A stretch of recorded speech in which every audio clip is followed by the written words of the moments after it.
C'est en 2003 que j'ai su que j'ai le diabète. C'était très compliqué parce que je n'avais pas les moyens nécessaires.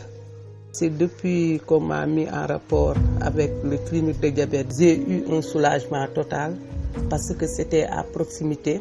Vraiment, les conseils que j'ai eus là-bas et la tendresse, l'écoute m'ont fait beaucoup de bien. C'est là que j'ai commencé à prendre mon train de vie.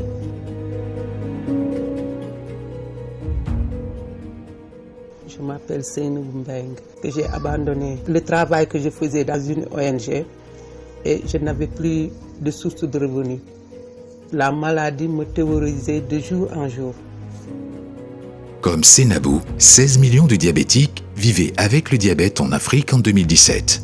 En 2045, ce nombre pourrait atteindre 41 millions.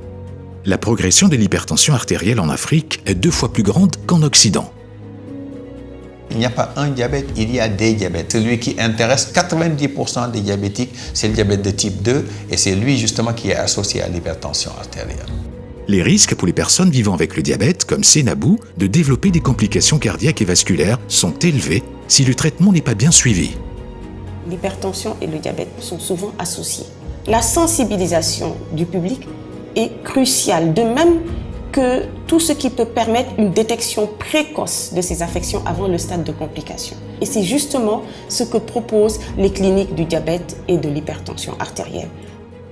Les cliniques du diabète et de l'hypertension artérielle, un partenariat public-privé entre Sanofi et les ministères de santé de la Côte d'Ivoire, du Sénégal et du Cameroun, permettent de rapprocher le diagnostic précoce, la prise en charge des maladies par des soins intégrés et l'éducation patient au plus près des personnes vivant avec le diabète et l'hypertension artérielle.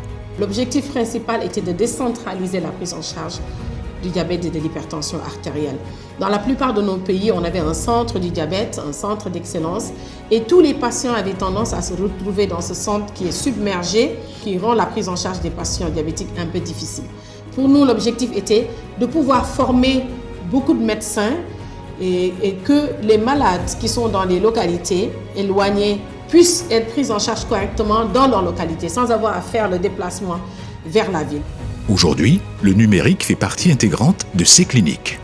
Le numérique vient jouer un rôle absolument central, que ce soit en direction des patients, en direction des professionnels, mais également en direction des autorités qui pourront ainsi mieux planifier les interventions. Comment ces cliniques bénéficient concrètement aux professionnels de santé? On a la chance de participer à des modules de formation pour renforcer nos capacités et ça a changé notre prise en charge. Grâce à ce partenariat public-privé, Sanofi contribue ainsi à réduire l'impact de ces 2 maladies.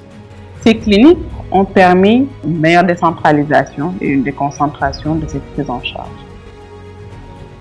J'ai repris mes activités, j'ai fait l'apitur et ça me fait du bien.